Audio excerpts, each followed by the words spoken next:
Hello class, कैसे हैं आप सब। तो कल हम लोगों ने देखा था हाइड्रोजन के समस्थानिक, कार्बन के समस्थानिक, यूरेनियम का समस्थानिक। आज हम लोग देखेंगे कक्षा क्या होती है, उपकक्षा क्या होती है, कक्षक क्या होता है और हुंड के नियम के बारे में जानेंगे कि हुंड ने क्या कहा इलेक्ट्रॉनों को सजाने के बारे में। ये हम लोग परमाणु की कक्षा उपकक्षा देखेंगे कि कितनी कक्षा होती है, कितनी उपकक्षा होती है किसी भी परमाणु में। आइए देखते हैं कक्षा का मतलब क्या होता है। ऑर्बिट, आप लोग सुने ही होंगे ऑर्बिट, जहाँ पे परमाणु घूमता है ऐसे। तो बेसिकली यहाँ पे हम लोग बात करते हैं इलेक्ट्रॉन के बारे में। सारी कहानी है ये कि इलेक्ट्रॉन कैसे घूमता है, इलेक्ट्रॉन के पास और क्या क्या चीज़ें हैं, या कक्षक क्या होते हैं, इलेक्ट्रॉन को कैसे बैठाया जाता है उसकी जगह पे। इन सब चीज़ों के बारे में हम लोग देखेंगे। देखिए, ये है कक्षा। इसकी आकृति होती है गोल। ये अगर ना भी लिखा जाए तो समझा जा सकता है, क्योंकि अभी तक मैंने 4-5 बार 8 बार बना के दिखा दिया होगा। इसकी आकृति ऐसे गोल गोल होती है किसी भी कक्षा की। ये बीच में नाभिक होता है, उसके बाद ये होती है हमारी कक्षाएं। तो कक्षाओं के भी नाम होते हैं, कक्षाओं के नाम दिए वैज्ञानिकों ने। पहली कक्षा को कहा के, दूसरी को एल, तीसरी को एम, चौथी को एन। KLMN क्या कहा, KLMN। और ये सारे कैपिटल में है, आप लोग कैपिटल में है, इसको नोट डाउन करेंगे।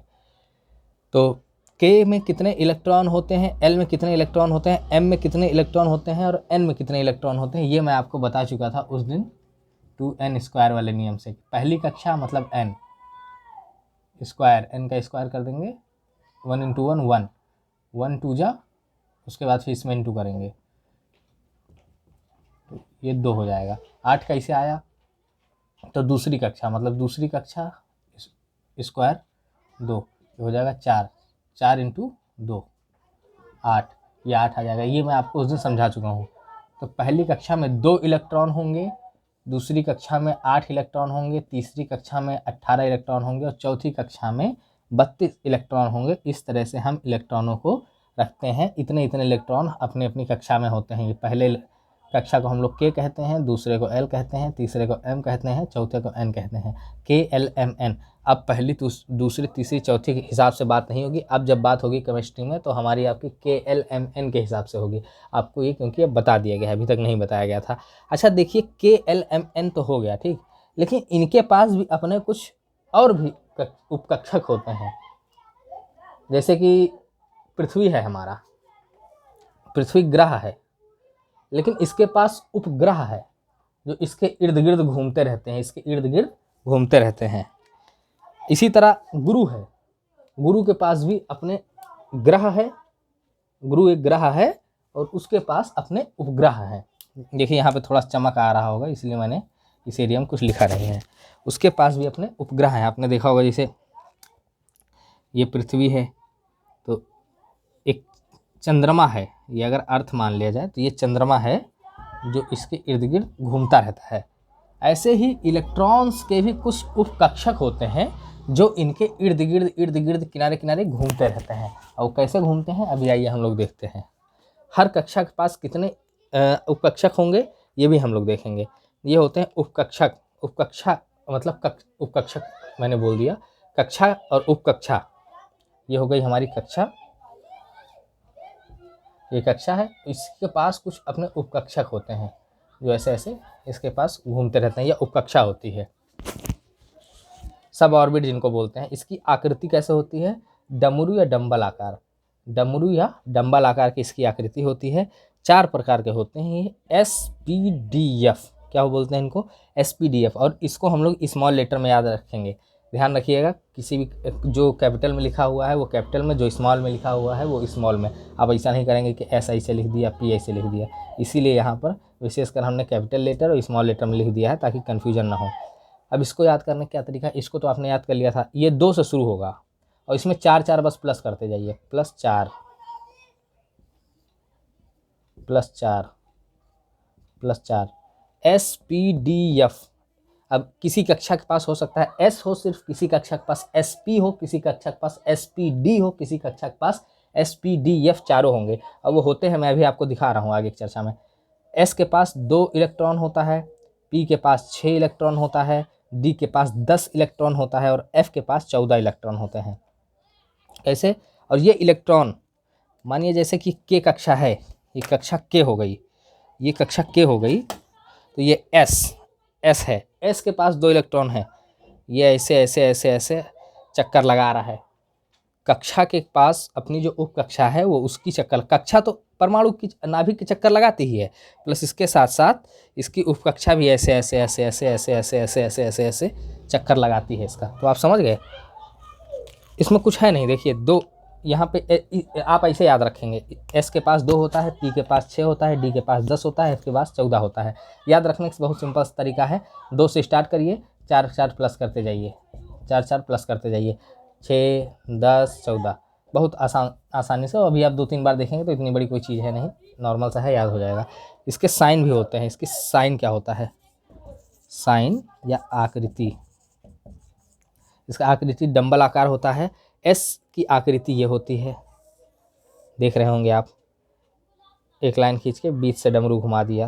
पी की आकृति ये होती है 2 डमरू, डी की आकृति में 4 डमरू और एफ की आकृति में 5 डमरू। कितने कितने, एस की आकृति में 1 डमरू, पी की आकृति में 2 डमरू, डी की आकृति में 4 डमरू और एफ की आकृति में 5 डमरू। अच्छा अब ये देखिए, आपको समझ में आ रहा होगा या नहीं समझ में आ रहा, फिर भी बता देते हैं। के पास अगर 2 इलेक्ट्रॉन थे, एस के पास कितने इलेक्ट्रॉन होते हैं, क्योंकि एस के पास इलेक्ट्रॉन होते हैं, यही मैंने आपको बताया है, तभी के वगैरह घूमता रहता है और एस इसके आसपास घूमता है। एस के पास भी 2 इलेक्ट्रॉन, के पास कितने उपकक्षा होंगी, 1 उपकक्षा। अब पी का देखिए, पी के पास 8, पी के पास 8, ओ के एल लिखना था, एल के पास 8 इलेक्ट्रॉन, 8 इलेक्ट्रॉन, ठीक, के पास 8 इलेक्ट्रॉन।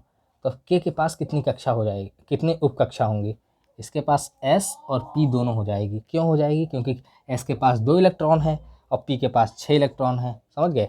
अब आगे देखिए, डी के एल एम एन, एम के पास कितने इलेक्ट्रॉन होते हैं, एम के पास 18 इलेक्ट्रॉन होते हैं। और 18 इलेक्ट्रॉन किस प्रकार से विभाजित होंगे, किस प्रकार से इसके पास 18 इलेक्ट्रॉन है, ये देखिए, एस पी डी, एस के पास 2 इलेक्ट्रॉन था, पी के पास 6 इलेक्ट्रॉन था, 8, अब 4 और प्लस कर देंगे, डी के पास 10 इलेक्ट्रॉन होता है, डी के पास 10 इलेक्ट्रॉन होता है।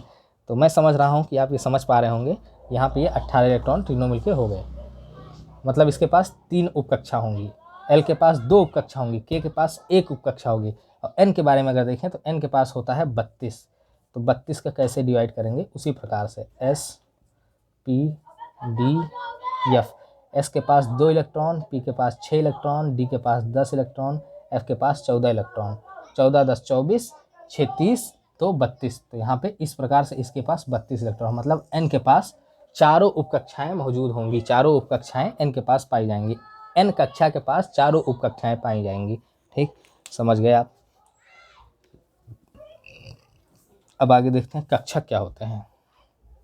कक्षक, कक्षा देख लिया, उपकक्षा देख लिया, आप देखेंगे कक्षक, कक्षक में क्योंकि बैठाया जाता है, ये इलेक्ट्रॉन ऐसे हैं तो इलेक्ट्रॉन को आप कैसे सजाएंगे, इलेक्ट्रॉन को सजाया कैसे जाएगा।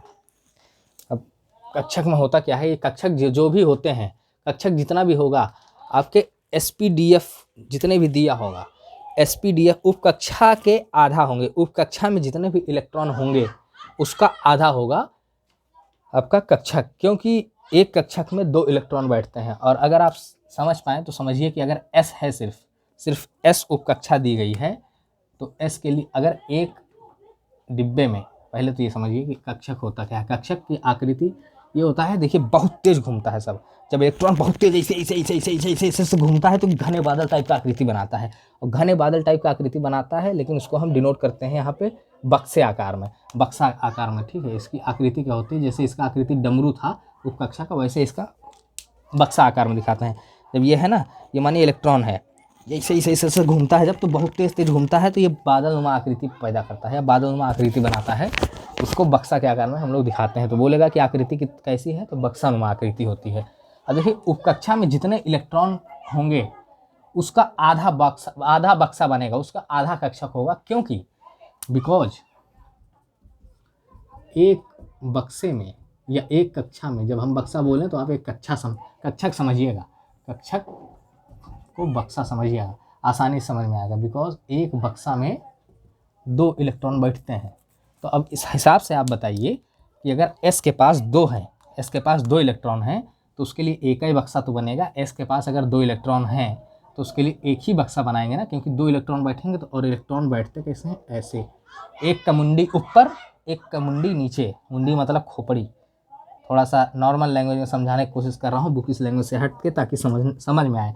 बेसिकली चीज़ें समझ में आनी चाहिए। बेसिकली मुद्दा ये नहीं है कि मैं समझा किस प्रकार से रहा हूँ, आपको देसी भाषा में समझा रहा हूँ या किताबी भाषा में समझा रहा हूँ। किताबी भाषा में तो समझ चुके हैं आप, कक्षा 8 से लेके 9 से लेके 12 तक समझे, BSc भी कई लोग कर लिए होंगे। आप समझिए नॉर्मल लैंग्वेज में, जिससे चीज़ें याद रहें। देखिए, सिलेक्शन उसका होगा जिसने बहुत ज़्यादा पढ़ा है, उसका कभी नहीं होगा। सिलेक्शन उसका होगा जिसने चीज़ों को याद कर लिया है, चीज़ों को समेट लिया था। बहुत ज़्यादा पढ़ लेना बहादुरी की बात नहीं है कि हमने 8 किताबें पढ़ ली, लक्ष्मीकांत भी पढ़ लिया पॉलिटी के लिए, DD बसु भी पढ़ लिया पॉलिटी के लिए, सुभाष कश्यप भी पढ़ लिया पॉलिटी के लिए। उसका सिलेक्शन कभी हो ही नहीं सकता। सिलेक्शन उसका होगा जो एक किताब को 50 बार पढ़ जाएगा। सिलेक्शन उसका नहीं होगा जिसने ज़्यादा पढ़ लिया होगा। सिलेक्शन उसका होगा जिसने समेट लिया होगा चीज़ों को, जिसने चीज़ों को आत्मसात कर लिया होगा, चीज़ों को याद कर लिया होगा। और याद कैसे रखना है वो अपने अपने ऊपर डिपेंड करता है। चाहे ट्रिक बना के याद करिए, चाहे रट्टा मार के याद करिए, चाहे देहाती भाषा में बना के याद करिए, चाहे गाना बना के याद करिए। जब आपका सिलेक्शन हो जाएगा तो ये आपसे कोई पूछने नहीं आएगा याद कैसे किया था आपने, सिर्फ ये देखा जाएगा कि आप सिलेक्शन पा गए। आइए फिर अपने टॉपिक पे वापस लौटते हैं। S के पास 2 इलेक्ट्रॉन थे इसलिए एक कक्षा बनी। P के पास देखा आपने 6 इलेक्ट्रॉन है, इसके लिए 3 कक्षा बनी। अब इन 3, अगर P के पास 6 इलेक्ट्रॉन है, इसके पास 2 इलेक्ट्रॉन था, तो P को भी ऐसे सजाएंगे, एक का मुंडी ऊपर एक का मुंडी नीचे। अच्छा, एक मुंडी ऊपर नीचे का भी कॉन्सेप्ट है। अभी मैं जब क्वांटम नंबर में आएंगे, क्वांटम नंबर में पढ़ाऊँगा आपको क्वांटम थ्योरी, तो इसका यहाँ पर आगे यूज बताऊँगा कि क्या यूज होता है। ये 6 हमने भर दिया। अब D के पास इलेक्ट्रॉनिक संख्या 10 है, तो यहाँ कितने बॉक्स बनेंगे, 5 बॉक्स बनेंगे। और 5 बॉक्स बनेंगे तो इसमें 10 इलेक्ट्रॉन इस प्रकार से भरे जाएंगे। F के पास 14 इलेक्ट्रॉन है, 32 इलेक्ट्रॉन है। S के पास 14 इलेक्ट्रॉन है, 32, सॉरी मैंने गलती से बोल दिया। तो इसमें 7 डिब्बे बनेंगे, इसमें मुंडी ऊपर एक की मुंडी नीचे, इस प्रकार से इसको इलेक्ट्रॉन को सजाया जाता है। तो आज की क्लास में हमने कक्षा देखा, उपकक्षा देखा और कक्षक देखा। अब कल हम लोग देखेंगे हुंड का नियम क्या होता है, क्योंकि ये हमने अभी जो सजाना देखा ये सही से सजाया नहीं है, तो आपको थ्योरी समझाने के लिए सिर्फ दिखा दिया है कि इस प्रकार से सजता है। हुंड ने एक नियम बताया था कि भैया ऐसे ऐसे ना बांटते चले जाओ, ऐसे नहीं है कि 10 पूरी है तो ऐसे बांटते चले जाओगे सबको 4-4 पूरी, पहले एक एक करके बांटो। तो हम लोग कल की चर्चा में अपनी देखेंगे। अभी चैनल लाइक सब्सक्राइब कर दीजिए। धन्यवाद।